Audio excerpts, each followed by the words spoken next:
communities was successful with this claim in the Pickford case, the black farmers lawsuit. And we immediately, after learning of the award, we immediately started looking for more land and came out here to this place one Sunday morning to tour. We learned that the previous owner had passed in 2008, and at that time they had put the place on the market for $21 million. Of course, the salesman who came from Tallahassee, Florida, told us that they had dropped the price to 6.9. We started touring the place. It's 1,628 acres of land, this big antebellum house, and I really had a problem with the word antebellum at the time. I just couldn't see why we would want a place that was associated with slavery. We didn't know the history of it at that point, and actually learned more of the history a little later. We learned that this big 13,000 square foot home, it wasn't 13,000 square feet in the 1800s, but it was once owned by the largest slave owner and the wealthiest man in the state of Georgia. He had 9 plantations, but he held the largest number of slaves at this place. His name was actually Hartwell Hill Tarver. This house was actually built using slave labor back in 1851. The slave owner, Hartwell Hill Tarver, actually had actually more than 150 slaves on this plantation. We just know that on December 29th, 1859, they actually sold 150 slaves from this plantation.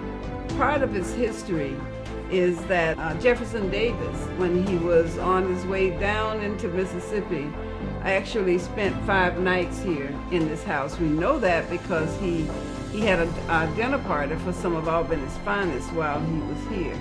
The land changed from the original owner, Hartwell Hill Tarver, to his son, Paul Tarver, who only lived about 7 more years. So in 1858, Paul Tarver died, and part of the estate was sold at that point. They sold. We have a copy of an ad where 150 slaves from this plantation was sold at the courthouse steps in Albany on December the 29th, 1859.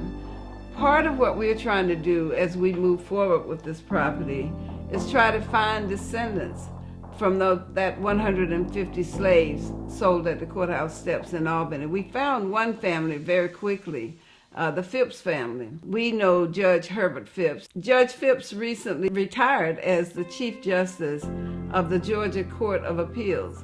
His great-great-grandmother was a slave here, Mary Jane, and his great-great-grandfather was the overseer for the plantation.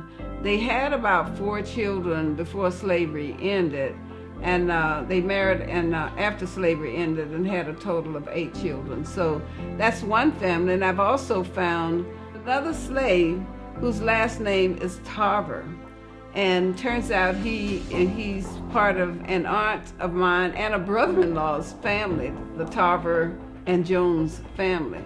So we have much more work to do with locating those descendants of the plantation. So prior to our purchase, the owner was Gerald Lawhome. He was a businessman and a lawyer, I think, in this area. He invented the system for paying for fuel at the pump. So he had lots of money, and he poured $3 million into this big 13,000 square foot antebellum home. And he actually brought material from wherever it was in the world to try to put the best that he could into this house. He also built many other structures on the place, and was big on Boy Scouts and hosting events for them, but he developed ALS and died in 2008. Of course, we learned of our award in the Black Farmers lawsuit, the Pickford case, in 2009, and actually received the money in 2010 and started looking for more land.